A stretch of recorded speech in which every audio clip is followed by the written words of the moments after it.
bendiga, hermanos, en esta hermosa noche. Qué bueno es estar reunidos a través de estos medios y poder entrar a sus hogares. Antes de empezar en esta noche, vamos a orar por la familia del hermano Tránsito de León. Algunos hermanos ya saben, él pasó a estar en la presencia del Señor el día sábado. Él era miembro de la iglesia aquí en la Folsom y empezó una obra ahí en San Francisco también.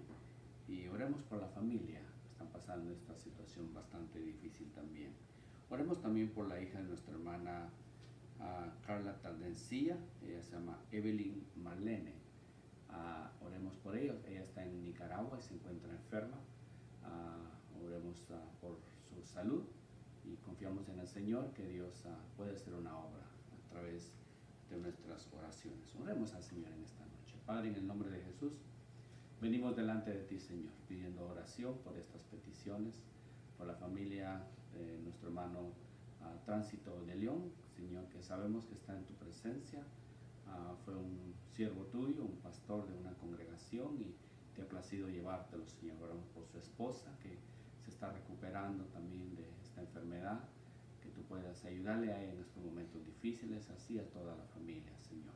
Oramos también en esta noche por la hija de nuestra hermana Carla Tardencía, por Evelyn Marlene, donde quiera que esté, Señor, ahí en Nicaragua, que tú pongas tu mano de poder. Ayúdala, Señor, en estos momentos difíciles. Oramos por nuestra hermana Carla Tardencía, por toda la familia, Señor. Nos unimos en oración y súplica e interceder por esta petición y esta sanidad. Nos preparamos para el estudio de tu palabra. Yo solamente soy un instrumento de ella. Úsame para la gloria de tu nombre, en el nombre de Jesús. Amén y amén. Bien, hermanos, como estábamos viendo en el último estudio, vimos en Mateo 24, capítulo 24, versículo 3, las 3 preguntas que los discípulos le hicieron a Jesús. Y fue acerca de cuándo serán estas cosas, qué señales habrán y el fin de todo este acontecimiento. Entonces Jesús le respondió. Vimos también a través de la palabra del Señor, estuvimos leyendo y les mencioné a ustedes las 10 señales que el Señor le dijo a sus discípulos. Podríamos continuar en el versículo 15, ahí paramos en el versículo 14. Pero entre el 14 y el 15, le dije que a veces nosotros leemos la Biblia como aparece, ¿verdad? Así continuamente, pero en realidad la Biblia hay que leerla de otra forma también. Cuando uno se prepara para estudiar, en esta ocasión hay un gap, hay un estrecho entre el versículo 14 y el versículo 15. Hay algo que quiero que veamos antes de entrar al versículo 15, porque si no hablamos lo que está entre medio de estos dos versículos, nos va a costar un poco entender lo que sería la gran tribulación.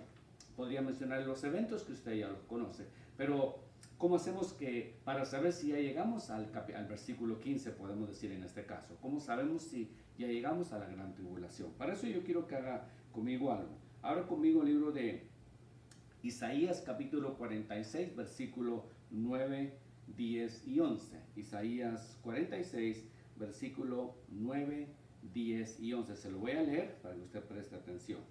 Acordaos de las cosas pasadas desde los tiempos antiguos, porque yo soy Dios y no hay otro Dios y nada hay semejante a mí, que anuncio lo por venir desde el principio y desde la antigüedad lo que aún no era hecho, que digo, mi consejo permanecerá y haré todo lo que quiero, que llamo desde el oriente al ave y de tierra lejana al varón de mi consejo. Yo hablé y lo haré venir, lo he pensado y también lo haré. Ahora preste atención, aquí lo tengo escrito, si usted lo busca, aquí está también. Isaías 44, 6, 8, mire lo que dice.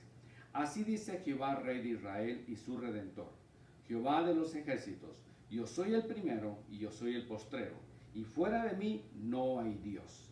¿Y quién proclamará lo venidero, lo declarará y lo pondrá en orden delante de mí, como hago yo desde que establecí el pueblo antiguo? Anúncieles lo que tiene y lo que está por venir.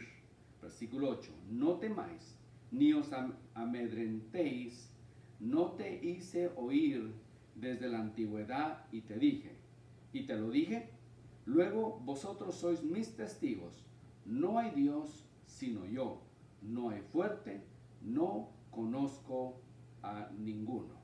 Cuando leemos estos pasajes, amada iglesia, nos damos cuenta que estos pasajes fueron escritos, Isaías escribe 700 años antes de nuestro Señor Jesucristo. Y para nuestro tiempo, podemos decir que han pasado cerca de más de 2000 años. Hay un promedio de 2700 años cuando se escriben estas palabras a través de las Sagradas Escrituras. No hay un libro, le mencioné, no hay ningún libro allá afuera que sea tan exacto como es la palabra de Dios, que cada una de las profecías que se han estado anunciando se vayan a cumplir. Por ejemplo, el momento que nuestro Señor Jesucristo muere en la cruz del Calvario por nuestros pecados, ahí se cumplieron cerca de 35 profecías que venían del Antiguo Testamento. Una tras otra se cumplió exactamente al pie de la letra. Por eso cuando Isaías escribe este pasaje, no podemos decir, oh, yo no sabía, a mí no me anunciaron, yo no sabía que todo esto iba a suceder. Ya la Escritura lo había anunciado desde hace mucho tiempo. Entonces, cuando nos damos cuenta de todo lo que está pasando, la pregunta es, ¿qué señales habrán? La Biblia es clara, una vez más, y nos lleva a cada uno de los pasajes. Entre el versículo 14 y el versículo 15 de Mateo, donde hemos estado leyendo, pareciera que hay una brecha entre medio, como que hubiera, digamos, una parte del rompecabezas que necesitamos mirarlo para poder entender qué va a suceder en realidad después del versículo 14. Acuérdense que no lo leemos por versículo, lo leemos por capítulo, pero el original no está escrito de esa forma. Okay. Imagínense que estamos nosotros, te das cuenta todo lo que ha sucedido. Estamos nosotros y estamos viendo nuestra propia destrucción. A todos los avances que han existido el día de hoy, nos damos cuenta que por primera vez en la historia, nosotros, esta generación, vamos a ver algunos cómo despacio va a tomar efecto cada una de estas profecías, y nos vamos a dar cuenta que al final de la jornada del día, como dice Isaías, cada una de ellas se llegó a cumplir. Por ejemplo, si abrimos el libro de Daniel, capítulo 12, versículo 4, mire lo que dice. Pero tú, Daniel, cierra las palabras y sella el libro hasta el tiempo del fin. Muchos correrán de aquí para allá y la ciencia aumentará. Entonces, ya también incluso desde el libro de Daniel ya se venía hablando todo eso. Pero dése cuenta, por 18 siglos podemos decir, 18 siglos no se hizo absolutamente nada. Si nos damos cuenta, por ejemplo, desde los barcos que usó el rey Salomón en el Antiguo Testamento, son los mismos barcos, podemos decir, el diseño y la estructura que se usaron cuando se descubrió América. Desde los mismos caballos que se usaron desde Ur de los Caldeos, antes que Abraham saliera de la tierra de ellos e ingresara a una tierra prometida, ya estaban los caballos. George Washington los usó también, el primer presidente de Estados Unidos. Son 18 siglos, pareciera que esta profecía no se cumplía, y por 18 siglos nos dimos cuenta que cada una de esas cosas fueron sucediendo, no de la noche a la mañana, pero en 18 siglos pareciera que el tiempo se paró. No hubo ningún adelanto, no hubo nada. Pero de repente, en el año de 1885, o sea, cerca del año 1900, por primera vez Carl Benz descubre lo que es el motor y crea por primera vez un vehículo en el cual de 3 llantas que ya era ejecutado a través de vapor, y fue uno de los grandes descubrimientos. Luego nos damos cuenta que en 1904 los hermanos Wright, Orville y Wilbur por primera vez volaron. En 1929 Alexander Fleming descubre lo que es la penicilina.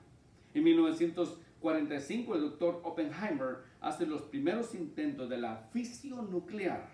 En 1954, es botado por primera vez en la historia el submarino atómico en el mar. En 1957 es puesto en órbita el primer satélite.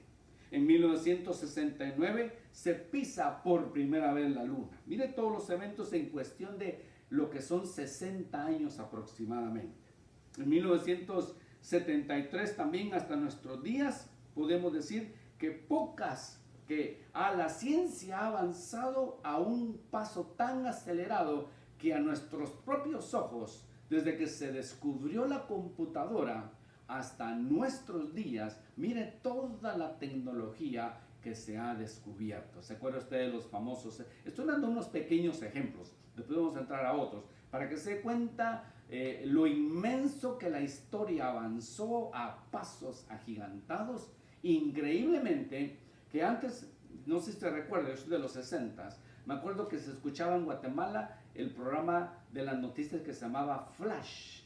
Flash salía de las 12 a la 1 de la tarde y era casi un pecado, podemos decir, no escuchar esas noticias porque era el único noticiero que existía en Guatemala. Así es que todos los días, de 12 a 1, Flash salía en la radio, no teníamos televisión, no había llegado la televisión todavía a Guatemala. Entonces era de prenderse al radio y escuchar en una hora lo que estaba sucediendo dentro de Guatemala y fuera de Guatemala, pero solo daban, como decimos, los highlights de las noticias, no daban, por supuesto, todo. Sin embargo, mire hoy, en tan poco tiempo, hemos avanzado tan grande. Mire, por ejemplo, en 1913, por ejemplo, el primer carro modelo T de Henry Ford ya corría a 40 kilómetros por hora.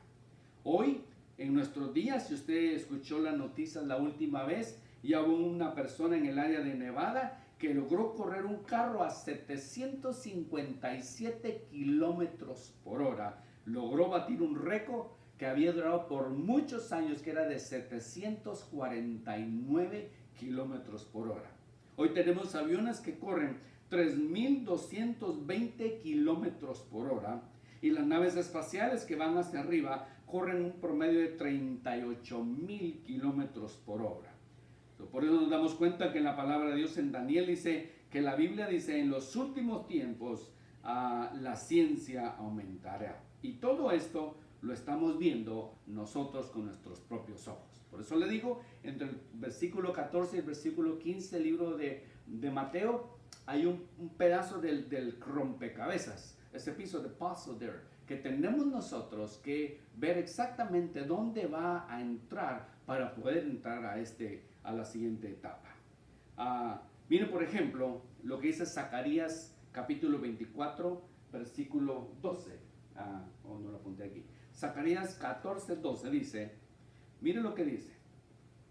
2700 años antes que se cumpliera esta profecía, Zacarías, Dios le mostró a él y escribe esto. Y esta será la plaga con que herirá Jehová a todos los pueblos que pelearon contra Jerusalén. La carne de ellos se corromperá estando ellos sobre sus pies y se consumirá en las cuencas sus ojos y la lengua se deshará en su boca. Imagínense 2700 años. Si trasladamos esta profecía exactamente como está, nos damos cuenta que en 1945 Estados Unidos deja caer por primera vez la bomba atómica en Hiroshima y Nagasaki, que tenía una potencia aproximadamente de 13.000 toneladas de TNT. Imagínense, en cuestión de minutos, 150.000 personas quedaron incineradas y no supieron ni lo que sucedió. Y la gente que quedó viva, literalmente, si usted se acuerda de las noticias, literalmente la carne se les cayó a ellos, los ojos se les fueron consumidos y por supuesto la parte de la boca y la lengua también fue consumida. 2700 años antes que caera la bomba atómica, ya Zacarías lo estaba profetizando. Por eso le digo, la Biblia es uno de los únicos libros en toda la historia que nos habla acerca de los últimos tiempos y de lo que va a suceder y de lo que está pasando. Solo como le dije, lo que estamos viviendo ahorita, en realidad es cierto, es una tragedia. En Estados Unidos han muerto más de 80,000 personas, es una tragedia. Más de 1 millón infectados, es una tragedia. Y alrededor del mundo también han muerto más de 200,000 personas producto de esta peste, y también de los que están contaminados, que son más de, no tengo la cifra, no quiero mentirle, pero son millones de los que están contaminados ahorita. So, imagínense, esto es lo que la Biblia dice, principio de dolores. So, no sabemos a la vuelta de la esquina de lo que va a suceder. Todo esto, lo que está pasando, es parte, hermano, de lo que las preguntas que los discípulos le hicieron a Jesús. ¿Cuándo serán estas cosas? ¿Y qué señales habrán antes del fin? ¿Cuándo serán estas cosas? Ya se cumplió. Cuando Jesús dijo, este templo será derribado en 3 días. En el 70 después de Cristo, el emperador Tito mandó a destruir el templo de Jerusalén. Lo que ellos creían indestructible, en el año 70 se cumplió. Ahora faltan estas dos. Podemos decir que estamos en alguna de las fases de la segunda. ¿Qué señales habrán? ¿Qué es lo que nosotros estamos viendo? Entonces, por ejemplo, le decía, 150,000 personas murieron. En 1952 se detona una bomba de hidrógeno de 5 megatones. Un megatón, escuche bien, es equivalente a 1 millón de toneladas de TNT o de dinamita. Hay cerca también de 200 sustancias radioactivas. Eso es lo que mata a una persona también. Si no es la detonación, es la radiación que mata a una persona. Que tiene especialmente produce 3 rayos que son mortíferos para el ser humano. Son los rayos gamma, los rayos ultravioleta y los rayos infrarrojos. Estos abarcan un promedio, todo esto, después de que detona, hasta 30 kilómetros alrededor, mata instantáneamente a la gente, y de ahí, conforme se va creciendo la radiación, literalmente la carne se le empieza a descomponer y a caerse de lo que es el ser humano. Si usted vio, por ejemplo, lo que ha estado pasando en Siria, como el propio gobierno ha mandado a tirar bombas a sus propios a ciudadanos, donde usted ha visto las noticias, cómo literalmente la carne se le cae a la gente. Han lanzado bombas químicas en contra de su propia gente. Y ahí nos damos cuenta, mire, Zacarías escribió esto hace 2700 años. Daniel dice, en los últimos días la ciencia avanzará. Le repito, 18 siglos, no hubo mucho avance. Los mismos caballos que le mencioné de Ur de los Caldeos los usó el presidente George Washington. Las naves que usó, los barcos que usó Salomón, también los usó España cuando descubrió América. No hubo demasiado cambio. Fue a finales de 1800 que entonces empezó, podemos decir, el desenvolvimiento del ser humano, pero no fue una coincidencia. Ya Dios lo tenía de acuerdo a lo que estaba profetizando. Por ejemplo, hoy en día nos hemos dado cuenta que los países han fabricado armas nucleares con capacidad de desaparecer el mundo en cuestión de minutos. El submarino, por ejemplo, Poseidón, si usted lo busca en el internet, lo va a encontrar, puede destruir a las 5 ciudades más grandes de cualquier parte del mundo donde se encuentre. Somos una generación que por primera vez en la historia, dicen los analistas, que en menos de un día podemos desaparecer a toda la humanidad, en menos de 24. Somos la única y exclusiva generación, podemos decir, que cuando salimos a la calle no sabemos si vamos a regresar.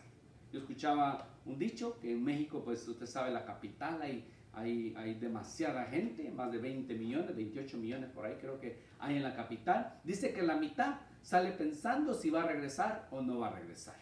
La mitad piensa que sí regresa y la otra mitad piensa que no va a regresar. No se sabe la tragedia que puede suceder en nuestros países. Nos hemos dado cuenta también cómo Hollywood ha hecho tantas películas de ficción. ¿Se acuerda usted de la película Un Día Después o The Day After? ¿Se acuerda usted que increíble? Se queda uno impresionado de ver esas gráficas. cómo lo envuelven a uno, The Outbreak, por ejemplo, La Plaga. También se queda uno admirado de cómo hacen esas películas, pero hermanos, estamos viviendo algunas de esas cosas. Lo que ha sido ficción para Hollywood, que no sé de dónde sacaron esas cosas, pero imagínense, yo creo que a lo mejor fueron a la Biblia también, algunos de ellos, no sé, pero lo que se está viviendo, lo que Hollywood produjo en películas, hoy en día lo estamos viendo también. Se recuerda también cuando la Unión Soviética se desintegró, por ejemplo, todas las armas nucleares de ellos pararon en manos de los terroristas. ¿Cuál era la idea de ellos?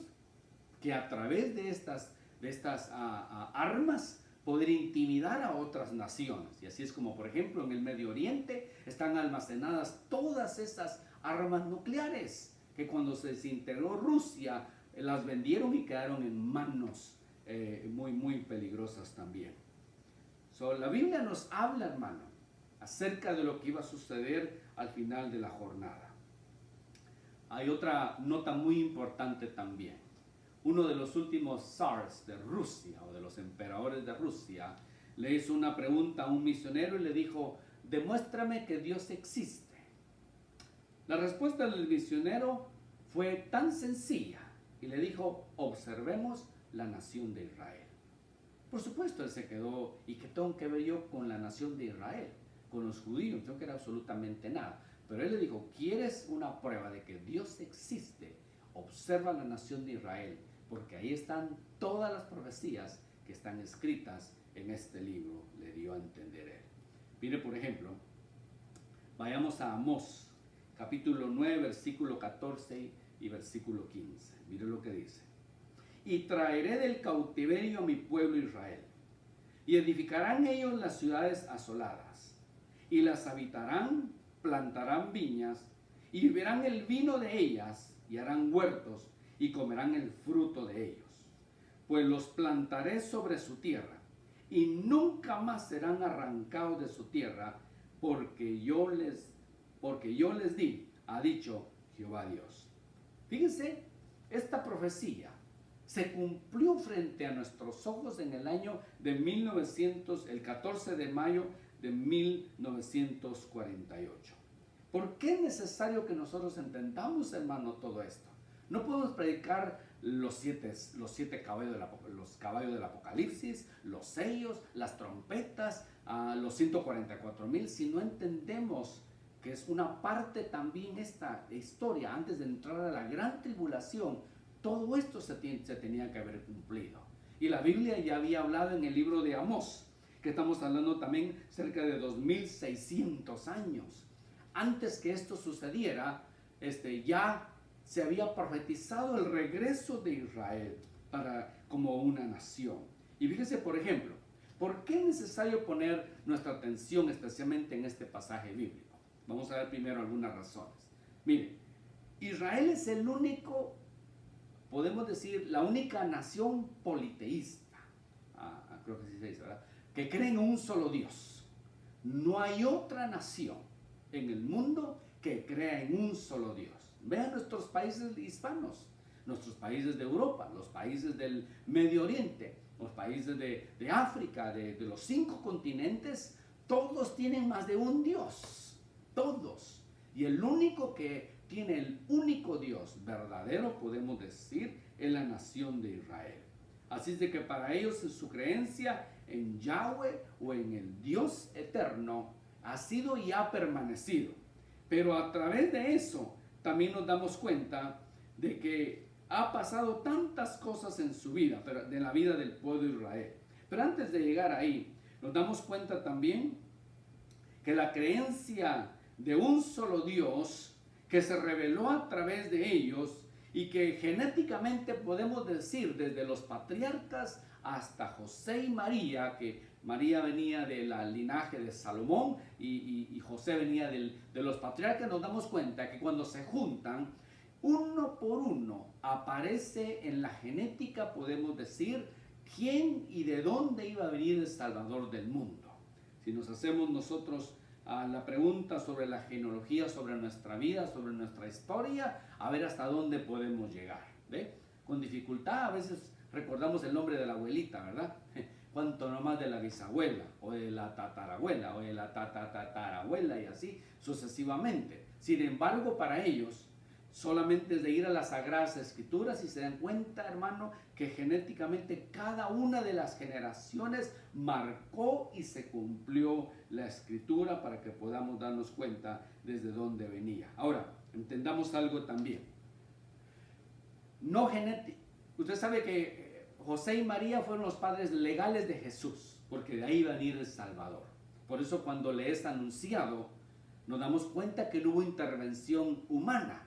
Porque si hubiera habido intervención humana, la mancha del pecado hubiera nacido automáticamente sobre Jesús y por lo tanto él no hubiera sido el Cordero perfecto que la profecía había dado. Por eso el ángel se le aparece a María y le revela y le dice cuál iba a ser el nombre.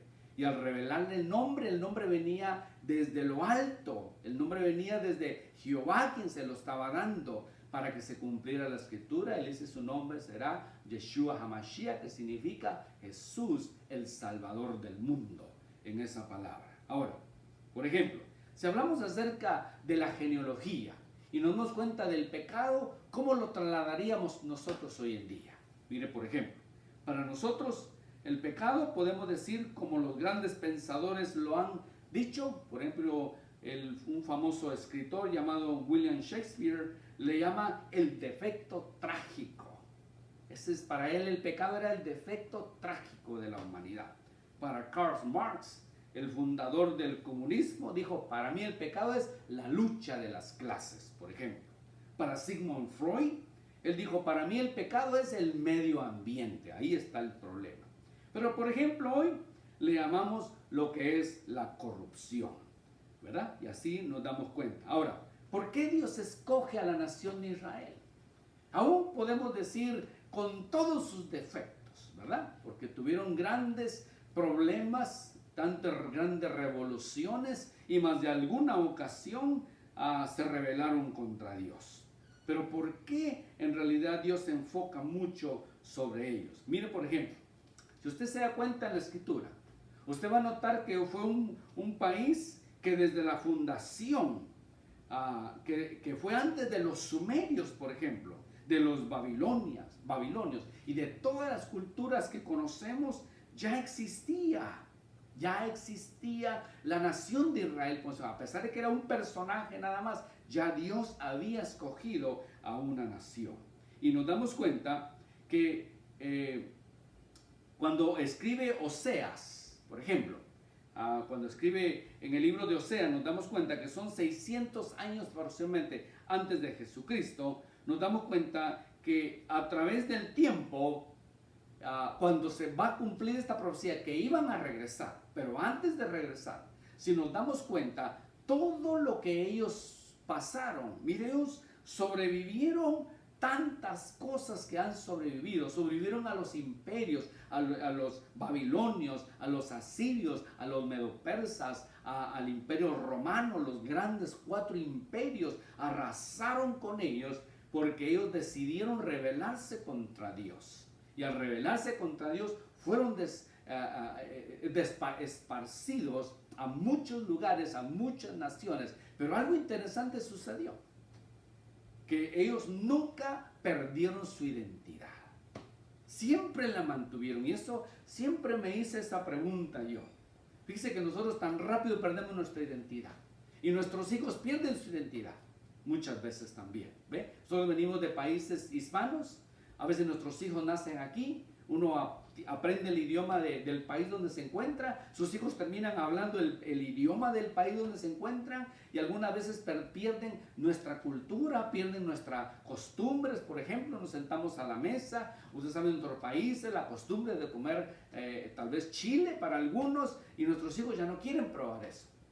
Para ellos son las hamburguesas, las papas y la comida callejera, podemos decir. ¿Ve? Lo más sencillo, lo más práctico. Y en el idioma es lo mismo. Nosotros tenemos que aprender prácticamente casi a la fuerza, podemos decir, un idioma. Y entonces a la hora de conversar con ellos tenemos que conversar en el idioma que ellos han aprendido, donde han nacido. Y en algunas ocasiones se va perdiendo la identidad de ellos también. Entonces nos cuesta un poquito a nosotros podernos conectar de alguna forma. Sin embargo, la nación de Israel, aunque fueron esparcidos, mantuvieron a su único Dios, mantuvieron su lengua, mantuvieron sus costumbres. Porque cuando leemos el libro de los Salmos, dice que cuando estaban cautivos en Babilonia, se sentaban en los ríos y lloraban cantos. Se ponían a tocar y lloraban. Y los babilonios pasaban y decían: cántanos esos cantos tan hermosos que están cantando ustedes. Porque aunque estaban en cautiverio físicamente, pero espiritualmente, podemos decir internamente, siempre había un pueblo que mantenía su fe en el Dios Todopoderoso, en Adonai, en Jehová, en Yahweh, en el Dios que les habían enseñado sus padres. La identidad ellos no la perdieron. Por eso cuando leemos el libro de Amós, que van a regresar de nuevo y que nadie los va a remover de donde se encuentran, es una de las profecías más grandes que existen y que tenemos que nosotros prestarle mucha atención. En 1948, les recuerdo esa historia muy interesante. Por primera vez, después de que Adolfo Hitler mató a más de 6 millones de judíos, en 1948 les permitieron regresar a ellos de vuelta a su país, podemos decir a su país natal, que es Israel. Después de ahí, cuando nos damos cuenta que cuando llegaron, exactamente como dijo Oseas, todo iba a estar, cuando ellos llegaron, estaba todo desolado, no había absolutamente nada en la tierra, estaba árida completamente. Y sin embargo, la Biblia da una profecía que iban a comer del vino y que iban a disfrutar de una tierra. Pero ¿cómo se iba a llevar eso a cabo? Usted sabe lo que significa sembrar un árbol, sembrar una viña. ¿Cuánto tiempo tiene usted que esperar para que le dé fruto, para que crezca y usted pueda disfrutar lo que usted sembró? Usted que sabe un poquito acerca de eso, usted sabe que toma un poco de tiempo. Pero ellos descubrieron una ingeniería hidráulica. Usted lo busca en la historia. Dice que en el año de 1950 sembraron 6 millones de árboles en memoria de cada uno de los que habían sido puestos por muerte por Hitler en los campos de concentración. 6 millones de árboles. 2 años después estaban comiendo del fruto. Y la gente no entendía cómo era posible que en 2 años Israel ya tenía todo tipo de fruto, todo tipo de hortalizas, todo tipo de comida que ellos desearan, estaba produciendo la tierra, aún en el desierto. Sembraron donde no corre el agua, está árido, sembraron árboles, crecieron los árboles, dieron sombra y dieron fruto. Y la gente no podía comprender qué era lo que estaba sucediendo para la nación de ellos. Por eso dice: y traeré del cautiverio a mi pueblo Israel, y edificarán ellos las ciudades asoladas, que fueron lo que hicieron, y las habitarán, plantarán viñas, y beberán del vino de ellas, y harán huertos, y comerán del fruto de ellos. Fue exactamente lo que ellos hicieron cuando llegaron en 1948. En 1950, menos de 1 millón de habitantes llegaron. Para el año 1950 ya había pasado un poquito del 1 millón de personas que estaba regresando apenas, y con 1 millón de personas habían logrado sembrar 6 millones de árboles, y empezaron en el 50 como decimos, a disfrutar de lo que habían sembrado. Pero usted sabe que pareciera que todo iba color de rosa.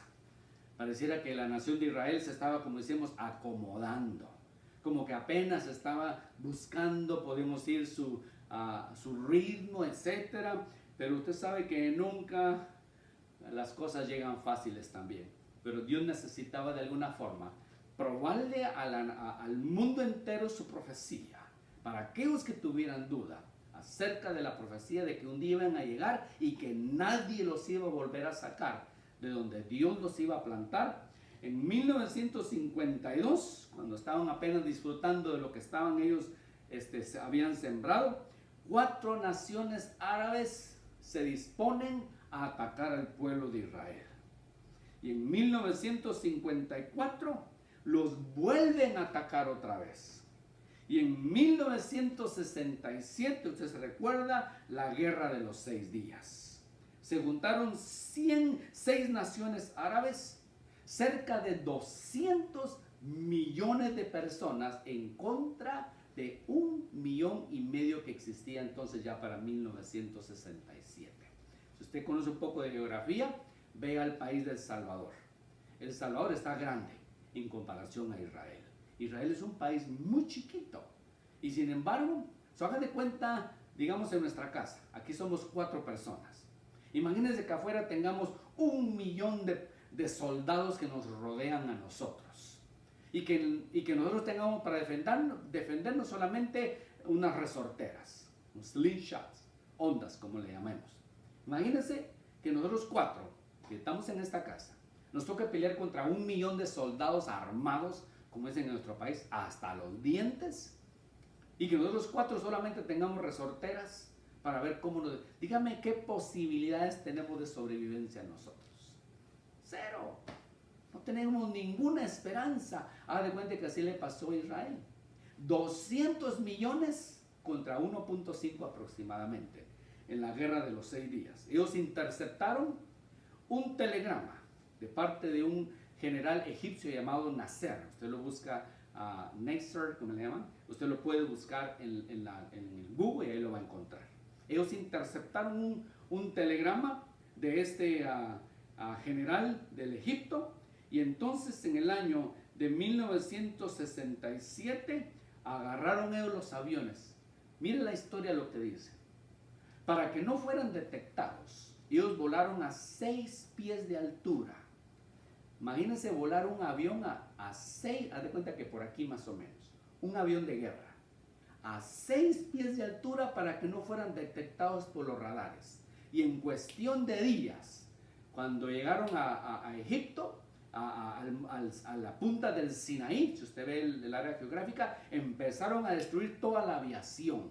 Agarraron con los sirios, agarraron contra los iraníes, agarraron con los de Jordania, para el norte, para el sur, para todos se extendieron, y en 6 días controlaron todo ese territorio, hasta que las naciones se juntaron y les pidieron que pararan, que ya no siguieran avanzando, porque estaban a pocos kilómetros de entrar al Cairo, a la ciudad de Egipto, en el Cairo, su capital. Entonces lo que hicieron en 6 días, y la razón que pararon en 6 días y se apoderaron de gran parte del terreno es porque el 7º ellos tenían que descansar. Si no hubiera sido por el 7º día, imagínense hasta dónde hubieran llegado, hasta Egipto. Se apoderaron gran parte de Jordania, parte de Siria, parte de la Gaza Strip, que se conoce hoy en día, etcétera. Se expandieron demasiado. Fue hasta después que les pidieron que regresaran ellos a las tierras, todo lo que se habían apoderado. Ellos destruyeron toda la aviación de esos países, la infantería completamente, con pocos aviones que tenían ellos. No se sabe ni cómo se reabastecieron de gasolina, porque no había forma. Si usted ve dónde está el Sinaí, donde está Israel, es una distancia bastante larga. No se sabe cómo se reabastecieron de gasolina, cómo mantuvieron sus municiones para estar disparando y los aviones, y poder destruir toda aviación completa de todos esos países. Las naciones se juntaron una vez más ante las Naciones Unidas y le dijeron: si no paran donde están, va a llover sangre. Y la respuesta de Israel fue: si va a llover sangre, saquemos los paraguas entonces, pero aquí no vamos a parar. Ellos nos invadieron a nosotros, quisieron invadirnos, pero no pudieron contra nosotros. ¿Amén? Vamos a parar ahí en esta noche porque el tiempo se nos va bien rápido. Y luego la semana que viene, el miércoles, continuamos a ver hasta dónde avanzaron ellos en esos 6 días. Una vez más, Amós, la palabra de Dios se cumple, y déjenme leérselo una vez más. Dice Amós 9, 14 y 15. Y traeré del cautiverio a mi pueblo Israel, y edificarán ellos las ciudades asoladas, y las habitarán, plantarán viñas, y beberán del vino de ellas, y harán huertos, y comerán del fruto de ellos, pues los plantaré sobre su tierra, y nunca más serán arrancados de su tierra, que yo les di, ha dicho Jehová tuyo. Ese es el Dios, hermano, que nosotros servimos. Las profecías están en la Escritura. Antes de finalizar, para que se grabe eso, hubiera sido más fácil para mí continuar con Mateo capítulo 24, versículo 14 y brincar al versículo 15 y explicarle a usted lo que es la gran tribulación. Pero ahí falta, como decimos, una pieza de un rompecabezas. Y esta es la pieza que quiero que vean. Aquí una profecía que se va a cumplir y que si Dios no nos ha quitado la vida, nos va a tocar verla. Porque en el capítulo 9, versículo 12, habla de la asolación que iba a haber en Israel. Entonces, para que eso se cumpla, tiene que haber algo en Israel que todavía no está, pero que probablemente ya está en proceso, pero no se ha dado a conocer todavía. Por eso es necesario que entendamos esa parte de ese rompecabezas. Ya cuando termine todo lo que le voy a explicar acerca de esta profecía, entonces podemos brincar a lo que es la gran tribulación, porque entonces ya en la gran tribulación usted no tiene que preocuparse, amada iglesia. Usted no va a pasar ese lugar.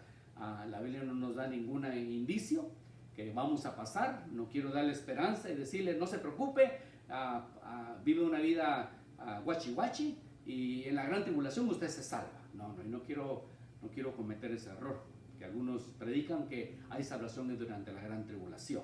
Yo sostengo que no hay salvación en la gran tribulación. No quiero dar una falsa esperanza, decirle a usted no se preocupe, baile, tome, haga lo que quiera, etcétera, que no se preocupe que si no la hacen el primer viaje, la hacen el segundo.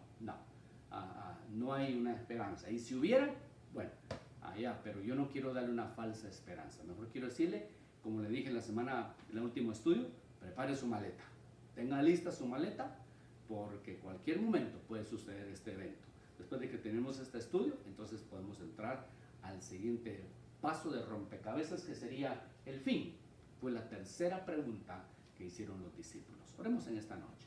Padre, en el nombre de Jesús, yo oro por mis hermanos, por mis hermanas que están escuchando este estudio bíblico.